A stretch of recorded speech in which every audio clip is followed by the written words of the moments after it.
안녕하십니까. 반갑습니다.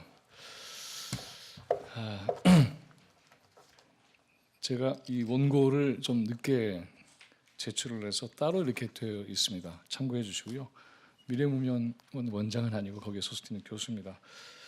저는 일본에서 태어났고 그리고 미국에서 오래 생활을 했고요. 그리고 돌아온 지는 한 10년 정도 되는 그런 사람입니다. 공부는 정치학과 신학을 했고요. 학교에서는 문명사 그리고 세계 체전을 가르치고 있습니다. 저의 배경을 조금 아시면 제 얘기에 대한 이해가 좀 쉽지 않을까 이렇게 말씀을 드리고 싶습니다. 우선 결론적으로 얘기를 해보자면 디아스포라의 현실은 쉽지 않다. 이것은 국제적 관계에서도 자신이 살고 있는 지역에서 취약한 상태고 한국 사회에서도 이방인 또 주변부화되어 있거나 또는 차별화된 그러한 존재로 머물러 있다. 이들의 삶은 대단히 변경에 속해 있는 그러한 존재라고 할 수밖에 없다. 뿐만이 아니라 어떤 경우에는 일종의 약탈노동 체제에 속해서 매우 불리한 처지에 놓여 있다. 어떻게 할 건가? 이런 것에 대한 얘기를 해보고자 합니다. 그래서 결론적으로 먼저 말씀을 드리자면은 디아스포라 한인이라고 하는 정체성을 포함하면서도 세계 시민적 의식을 갖고 세상을 바라봐야 되는 게 아닌가. 이게 이제 디아스포라 미래 청년 세대의 의식이 되어야 될 것이다. 뿐만이 아니라 한국에 있는 상황 속에서는 자신의 권리 운동을 위해서 적극적으로 나서야 된다. 특히 인권의 문제라든가 정치 경제 권리라든가 또는 최근에 벌어지고 있는 헌정 파괴 사태와 관련한 정치 문제에도 직접 뛰어들어서 그래서 함께 새로운 세상을 만드는 일이 대단히 중요하다. 이렇게 하지 않으면 그동안에 배제되어 있던 디아스포라의 삶을 개선할 도리가 없다. 어떻게 할 건가? 이런 점을 아울러서 말씀을 드리고 싶습니다. 우선 동북아시아의 현실을 바라보면 가장 우리가 중요하게 분명히 알 수 있는 것은 미국과 중국의 패권 체제의 변동이라고 할 수가 있죠. 근데 디아스포라 출신의 입장에서 보면은 이런 과정에서 각 나라의 국제적 갈등이 고조가 될 경우에는 각 나라에 살고 있는 디아스포라의 삶이 사실은 쉽지 않다라고 하는 건 분명한 겁니다. 그러니까 1952년에 샌프란시스코 회담의 과정에서 일본의 전후 처리 과정을 통해서 이른바 자이니치 문제라고 하는 제1동포들의 삶이 제대로 처리되지 못한 결과가 오늘의 제1동포의 삶을 규정하기 때문에 너무나 분명한 거죠. 게다가 일본과 북한의 관계에도 역시 조총련 출신들의 삶도 열악하게 하는 또 정치적으로 불리하게 만드는 그러한 조건이 되고 있는 것도 우리는 잘 알고 있습니다. 그리고 그런 과정에서 한국 사회에서는 위안부 문제나 한일 협정 문제 이후에 벌어지고 있는 과정을 통해서 이른바 반일 감정이 고조되고 있고 이러한 것들이 일본 사회에 살고 있는 우리 제1동포, 또 제1한국인, 제1조선인들의 처지를 또한 취약하게 하는 반일 감정의 문제가 아니라 그걸 촉발시킨 여러 가지 국제 관계가 이들의 삶을 어렵게 하고 있죠. 그러니까 살고 있는 지역 자체의 문제로 끝나는 것이 아니라 그런 국제적 관계 자체가 바로 이들 디아스포라의 삶을 위협하고 있다고 하는 겁니다.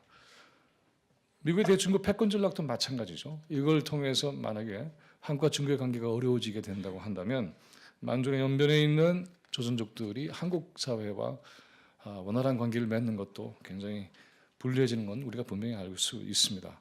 미국의 헤게모니 약화가 최근에 트럼프 당선을 통해서 일종의 고립주의를 가지고 오고 있는데 이것의 직접적인 내부적 영향을 보면 이민자들의 삶이 아주 위태로워지는 것은 분명해집니다. 미국과 일본이 제2차 대전 과정에서 험악한 관계가 됐을 때에 미국 내인의 일본들의 처지가 어땠는지 우리는 알고 있습니다. 그만큼 국제적 관계는 그 사회에 살고 있는 소위 말하자면 디아스포라, 이방인족 존재죠. 이들의 삶을 어렵게 합니다. 9.11 이후에 미국 내의 이슬람 세력들의 이민 집단이 공격 목표가 되고 있는 것도 우리가 또 잘 알고 있는 거죠. 러시아의 경우에 있어서는 현재 동북아시아에서 어떤 역할을 하게 될지는 아직 잘 가늠이 되지 않는 그런 상황입니다만은 그런 이제 구소련 시절의 영향력을 복원하지 못한 상태에서 미국과 중국의 줄다리 유심히 주목을 하고 있겠죠. 아까 봤던 것처럼 1937년 이후에 고려인들의 운명이라고 하는 것이 역시 러시아와 그 영향권에 있는 중앙아시아 국가들의 관계에 영향을 받을 수 있기 때문에 이 역시도 우리가 유심히 봐야 할 그런 상황이라고 할 수 있습니다. 이렇게 보자면 디아스포라 한인들이 이와 같은 취약한 처지에 있기 때문에 국제 상황의 변동에 대해서 능동적으로, 적극적으로, 역동적으로 대처하는 것은 사실 쉽지 않습니다. 결국 이제 디아스포라라고 하는 것은 국제 상황의 유동성, 그리고 한국이라는 본국의 디아스포라에 대한 소극적 또는 차별적, 배제적 정책이 디아스포라 한인들을 이중삼중의 이른바 주변국적 존재로 만들고 있다. 이건 아주 분명한 것 같습니다. 굉장히 자질스러운 일이죠. 자, 국제 상황의 현실이 그렇다면 또 동북아시아 현실의 변화가 디아스포라의 관점에서 보면은 이러한 불안정한 그러한 요인을 품고 있다면 한국 사회에서의 디아스포라 삶은 어떤가?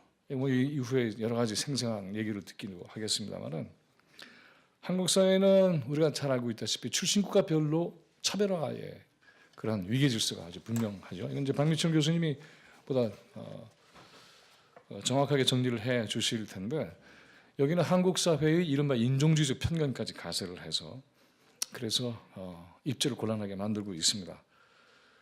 재미교포 또 재미동포에서 시작을 해서 조선족, 고려인, 탈북자 이르기까지 이런 하나의 차별적 질서가 분명히 존재하고 있죠.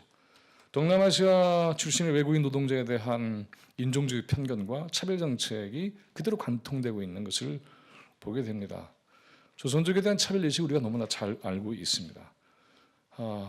이들의 차별 의식, 대우, 그리고 이들의 직업에 대한 사회적 태도 이런 것들이 결국 말하자면 조선족들이 자신들의 권리를 제대로 제기하거나 이것을 확보할 수 있는 틀들을 굉장히 제약하고 있는 거죠.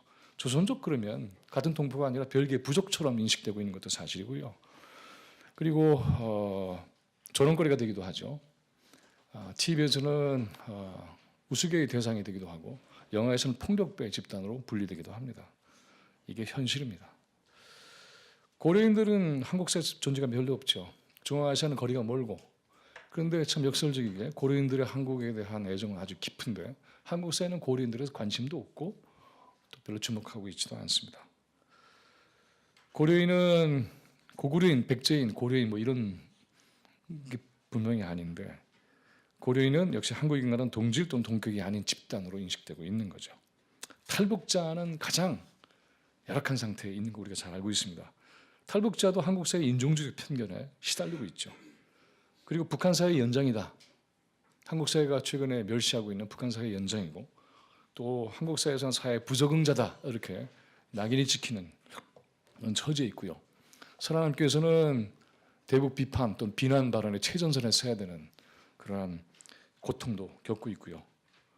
또 조작 간첩 사건의 희생물이 되기도 하죠. 최변방에 속해 있습니다. 사실 제일동포들도 70년대에 조작 간첩의 희생물로 되었던 걸 우리가 잘 알고 있죠. 서승 형제의 경우가 대표적인 거라고 할 수가 있습니다.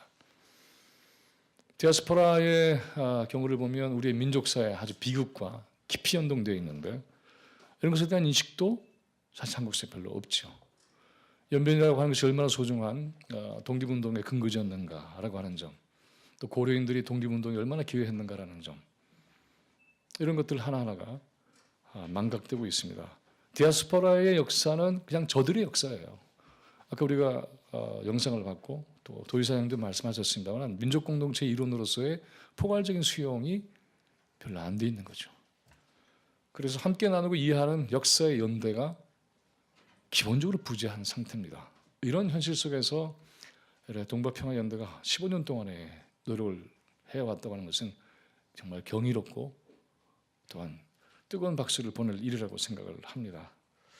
자, 그래서 한국 사회에서는 디아스포라, 한인 디아스포라는 초대받지 않는 이방인입니다. 그리고 주변부적 존재이고요. 그래서 굉장히 심각한 좌절감을 안겨다 주고 있죠.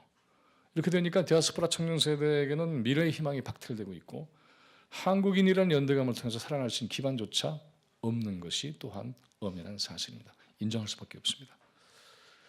개별적이고 개인적인 그러한 성공 사례는 있을지 모르겠지만 집단으로서의 한인 디아스포라의 현실이 그렇다는 거죠. 이거는 사실 세계 체제의 변동과 깊은 관련이 있습니다. 역사적으로 봐도 고대 바빌론 제국의 확대, 로마 제국의 확대를 통해서 유태인들의 디아스포라 현실 나타난 것을 우리는 알 수 있고, 유럽의 판도가 파시즘에서 변동하면서 이들은 학살의 대상자가 되기도 했죠. 유럽의 아메리카 대륙에 대한 세계 체제의 변화도 역시 마찬가지로 아프리카인들을 집단적으로 디아스포라를 만들었고, 이들을 약탈 노동의 희생제물로 삼았던 것을 우리는 똑똑히 기억하고 있습니다.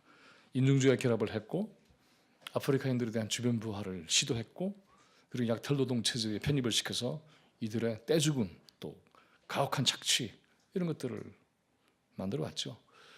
하와이 사탕수수 밭에서 일했던 조선인들도 같은 구조 속에 희생되어 왔던 거죠. 1923년에 관동 대지진도 마찬가지죠. 이런 형태로 해서 이들은 집단적으로 디아스포라가 됐고, 그 사회에서 철저하게 권리를 박탈당했고, 그리고 그 사회에 긴장이 있게 되면은 희생제물로 선택이 돼서 학살당하거나 희생되는 사태가 비극적으로 벌어졌고, 그래서 불안한 그러한 근거지 속에서 살고 있는 것입니다. 여기에다가 이제 약탈노동 체제가 이런 방식으로 구조화되니까 이들의 권리라고 하는 것 자체가 상당히 어려운 상황이 되고 있습니다. 제일 한국인, 제일 조선인 경우도 뭐 다르지 않지 않습니까? 민족 차별로 얘기되는 인종주의의 문제, 또 주변부화된 약탈노동 체제, 1950년에서 60년 사이에 일본 사회의 제일 조선인들이 처했던 경제적 상태, 오사카를 중심으로 했던 이러한 현실, 제 자신도 아주 뚜렷하게 기억하고 있는 그러한 현실이죠.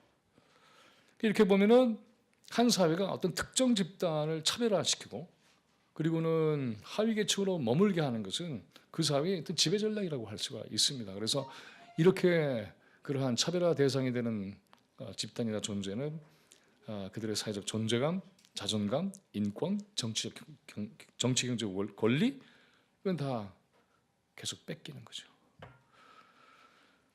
그럼 어떻게 할 건가 하는 거죠. 그래서 제가 아까 말씀드렸던 대로 이렇게 얘기를 하고 싶습니다.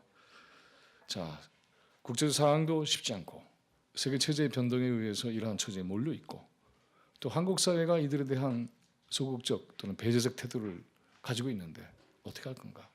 고려인의 경우도 얘기를 했지만은 끊임없이 고향에 대한 애정과 그림이 있는데 한국 사회는 몰라라 하는 거죠. 제일 조선인들, 한국인들의 경우도 마찬가지죠. 민단 총련의 그러한 발생 과정에서 보면 민단의 경우에는 정말 철저하게 외면당했던 제일 한국인들의 삶의 문제가 중대하게 부각됐던 사건 아니었습니까? 그래서 민족 차별을 당한 거죠.